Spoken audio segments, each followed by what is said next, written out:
book are you reading?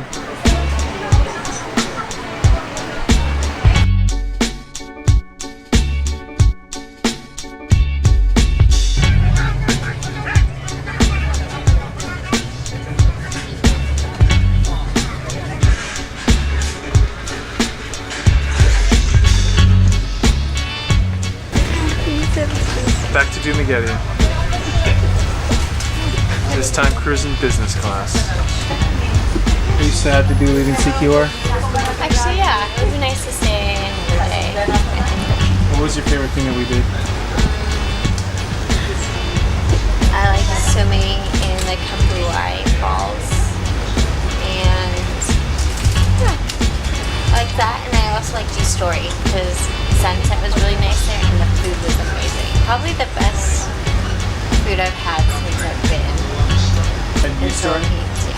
Well, my other favorite place was in Manila, but at the vegetarian restaurant, which is called, it's in Makati. I can't remember. Yeah, we need to do something on that. Yeah, that vegetarian restaurant in Makati was amazing. But yeah, this one was good. D-Story. Siquijor.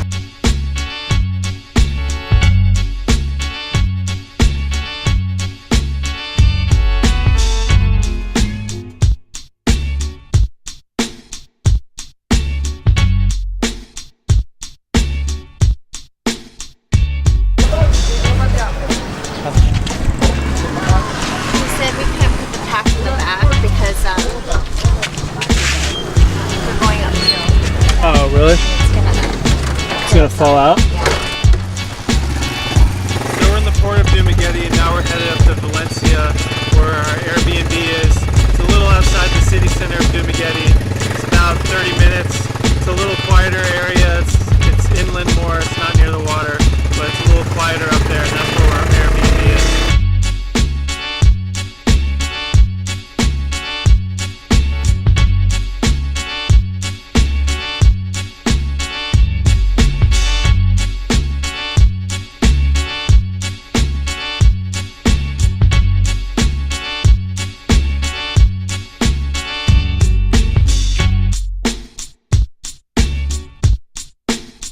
Oh, this is it? Yeah. Okay. Hey, doggy. This is the guard dog. Is it possible to climb the mountain?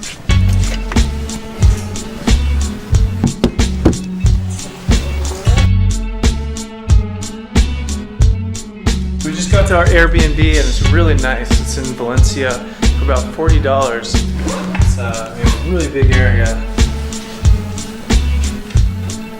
It's an awesome place. Only for $40. Right now we're gonna head to the Cata-al War Museum, which is like a private collection by some guy who went out and collected a bunch of war memorabilia from the area.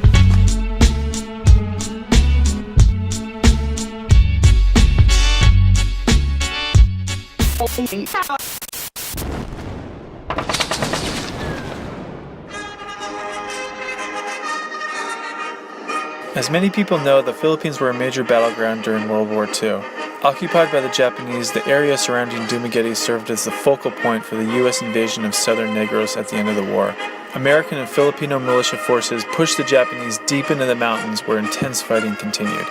This mountainous region surrounding Dumageddon was said to be one of the last holdouts of the Japanese forces. If you travel casually around the city of Dumageddon today, most likely you won't see any remaining evidence of the conflict, but relics of the fighting can still be found in the densely forested regions outside the city. Because this area in southern Negros was one of the last Japanese-occupied territories to fall, many speculate that the Japanese military was protecting a massive quantity of stolen riches thought to be in the billions looted during the war. Although treasure hunters have been combing the region for years, the legendary riches have eluded all and nothing but the remnants of conflict remain.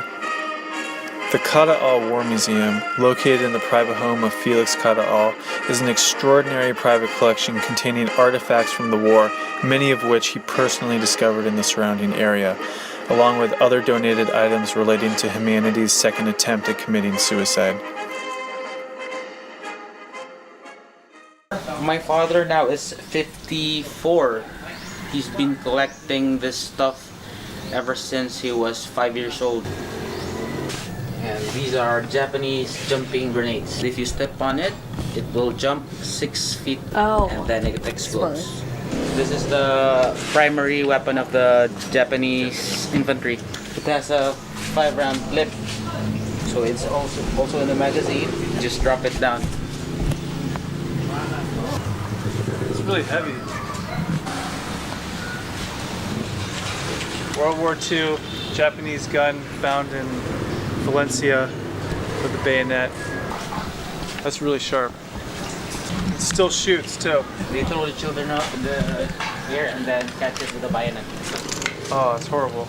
The style they were bombing here in the mountains was treetop level bombing. They didn't drop at high altitudes because if they drop at high altitudes, they can't see where they're bombing. Yeah. So they have to go down, high up, down, and then see the enemy and then drop the bombs. And then sometimes the tip, it's not enough space to stabilize the bomb, so it will hit on the sides, not hitting the fuse, so it will not explode. After the war, the US Army sent some defusal teams up in the mountains. So the things that are left are the TNT and the shell. So some locals got the TNT and used it for dynamite fishing. That's really crazy too. Really? And then all that's left was the shell. So we buy the shell out. The locals, we tell them, okay, you bring it to the nearest road so that we can pick it up there and then bring it in our house. We paid for it, I think, 5,000. Are there still a lot of bombs up there that haven't exploded? Probably. And when we go up there, usually the treasure hunters, when they're digging, they just leave the bombs and everything up. So when we go up there, we just pick it up. Really? They're doing the job for us. This is the Bangalore torpedo. You saw Saving Private Ryan. When they invaded the beach, they were using the American version was like this long, and then you can attach it and then push up to 25 of these, and then when you already got through the fence, you put the fuse at the back and then you defuse it. You arm it, and then when it explodes, the barbed wire and everything is gone. So you can go straight past it, and yeah, that's the purpose of this thing. Do they still find a lot of stuff up in the hills? Yeah. Every once in a while. Every once in a while. Well, yearly we come up there during April, like this month. This is a mortar. A mortar round? 81 millimeter. That's not a round. That's a launcher. That launcher, the tube, they used it in the school. Oh wow. Yeah. They use it as a bell. So we just pick it up. Oh my gosh. We send them a true bell. Yeah. So they could use it as a bell. And then give it back. We pick it back. We pick it up. So they're happy, I think. Yeah. That's funny. So they repurpose, like these tanks. This is also from a Zero fighter, and then they pull it out and then they use it as a water tank. So when they occupy the Philippines, they have their own currency. That's funny. Wow. 50 centavos, 5 pesos. They even have 10. But we call it now a Mickey Mouse money because after the Americans printed lots of these money and then dropped it by airplane, they printed it in Australia and then dropped it here by airplane. The money was directly demonetized because there were so many. Is this more recent from? Those are also donated by the veterans who come here. American fragmentation grenade, and this is the Mills fragmentation grenade, model number 36. Only 2 grenades is given to each soldier. This is the standard Japanese 30 caliber machine gun, 7.7 ms.